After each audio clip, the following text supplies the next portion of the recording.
చూస్తే ఆరుగురు మాత్రమే అధ్యక్ష. యూ సెడ్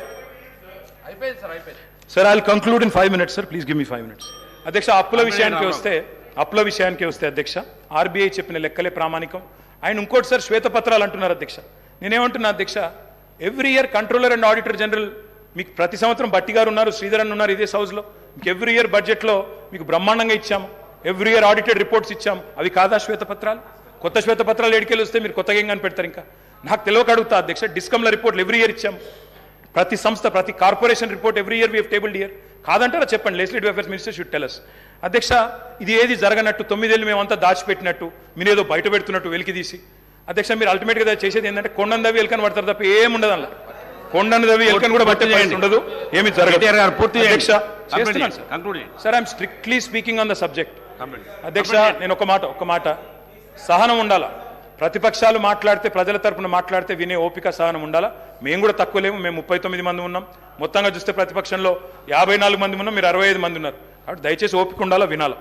అధ్యక్ష మేము కేంద్రం గ్రాంట్ల మీద కూడా మేము ఆధారపడలేదు అధ్యక్ష, ఎందుకంటే వాళ్ళు ఎట్లా వివరం తెలుసు. జిఎస్టీ పరిహారం కూడా అత్యంత తక్కువ తీసుకున్న రాష్ట్రం ఏదంటే తెలంగాణ. సొంత పన్నుల ఆదాయంలో number 2 in the country Telangana. Per capital expenditure highest in the country, capital expenditure highest in the country. Asset creation లో ఖర్చు పెట్టేది తెలంగాణ. ఆర్థిక వనరులను సమీకరించుకునే వెసులుబాటు ఉన్నప్పుడు తప్పకుండా వినియోగించుకోవాలి, వినియోగించుకోకపోతే తప్పవుతుంది. అధ్యక్ష నేను ఇంకొక మాట అంటున్నా, ప్రభుత్వ పెట్టుబడితో సార్ కంప్లీట్ చేయండి. కంక్లూడింగ్ సార్, అంత అసహనం ఎందుకు sir? Come to our rescue sir. Sir నేను సబ్జెక్ట్ మాట్లాడుతున్నాను సార్, నేనేం వేరే మాట్లాడుతున్నారు. మీకు ఇచ్చిన సమయం కూడా అయిపోతుంది సార్. ఎట్లా సార్, మేము 39 మంది ఉన్నాం, ఒక్కనే సభ్యుని మాట్లాడుతున్నాను, అందుకే మీకు చాలా సమయం ఇచ్చినాం. వాళ్ళ 5 మంత్రులు డిస్టర్బ్ చేశారు సార్. ఏం పద్ధతి సార్? ఆ డిస్టర్బెన్స్ సబ్జెక్ట్ కూడా కానీ కంప్లీట్ చేయండి సార్. మీ ఇష్టం సార్, కూర్చోమంటే కూర్చుంటాను సార్, మానేయమంటే మానేస్తాం, వెళ్ళిపోమంటే వెళ్ళిపోతాం సార్ బయటికి. కంక్లూడ్ చేయండి. ఏం సార్ ఇది? కంప్లీట్ చేయండి sir. Investment into productive sector is not debt sir. అధ్యక్ష ఒక్క మాటలో చెప్పాలంటే ఏం క్రియేట్ చేశారు? అసెట్స్ ఏం క్రియేట్ చేశారు? అధ్యక్ష మీరు కూర్చున్న కొత్త సచివాలయం కట్టిందే కేసీఆర్ గారు, మీరు పేరు మార్చిన ప్రగతి భవన్ కట్టిందే కేసీఆర్ గారు, ప్రతి జిల్లాలో కొత్త జిల్లాలో కొలువుదీరిన కలెక్టరేట్లు కేసీఆర్ గారు కట్టిందే, కమాండ్ కంట్రోల్ సెంటర్లు కట్టింది, కేబుల్ బ్రిడ్జ్లు, కొత్త రోడ్లు, ఫ్లైఓవర్లు, అండర్ పాస్లు హైదరాబాద్లో మీరు తిరుగుతున్నాయి. ఇవన్నీ తరగని ఆస్తులు, మీకోసం రాష్ట్ర ప్రజల కోసం ఇచ్చిన ఆస్తులు. యాదాద్రి ఆలయం నుంచి మొదలు పెడితే అంబేద్కర్ సచివాలయం దాకా మొత్తం కట్టిందే కేసీఆర్ గారి ప్రభుత్వం. అదేవిధంగా అధ్యక్ష 33 జిల్లాలుంటే అధ్యక్ష ఉత్తమన్న నవ్వుతున్నారు అధ్యక్ష. వారు ఉన్నప్పుడు మంత్రిగా సూర్యాపేటలో మెడికల్ కాలేజ్ లేదు అధ్యక్ష, కానీ సూర్యాపేటలో మెడికల్ కాలేజ్ పెట్టింది ఎవరు అధ్యక్ష? కేసీఆర్ ప్రభుత్వం కాదా? నల్లగొండలో మెడికల్ కాలేజ్ పెట్టింది ఎవరు అధ్యక్ష? కేసీఆర్ ప్రభుత్వం కాదా? వికారాబాద్ జిల్లా చేసింది ఎవరు అధ్యక్ష? కేసీఆర్ ప్రభుత్వం కాదా? అధ్యక్ష ఇవన్నీ వాస్తవాలు, ప్రజలు వింటున్నారు. అధ్యక్ష మేము మిషన్ భగీరథ అనే కార్యక్రమం తీసుకున్నాం, ఇంటింటికి నీళ్ళు ఇచ్చాం, దానికోసం అప్పు చేశాం. అది తప్పంటారా? భవిష్యత్తు మీద పెట్టుబడి అంటారా?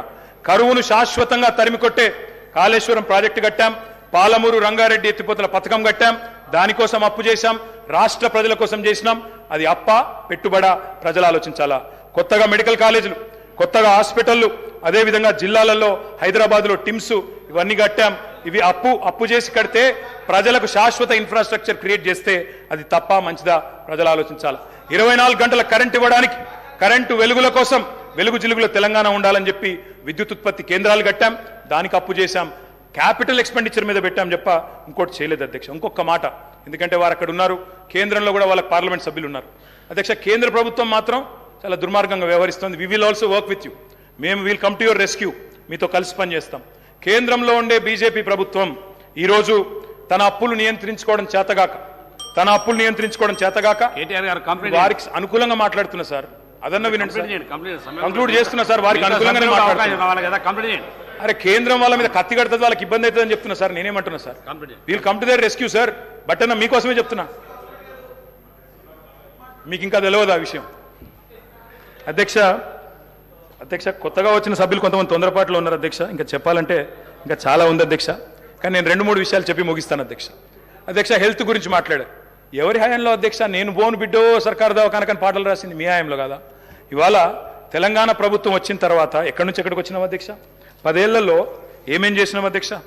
తలసరి ఆరోగ్య బడ్జెట్ ఆనాడు 925 కోట్లుంటే మేము దాన్ని 3,532 కోట్లు చేసినాం.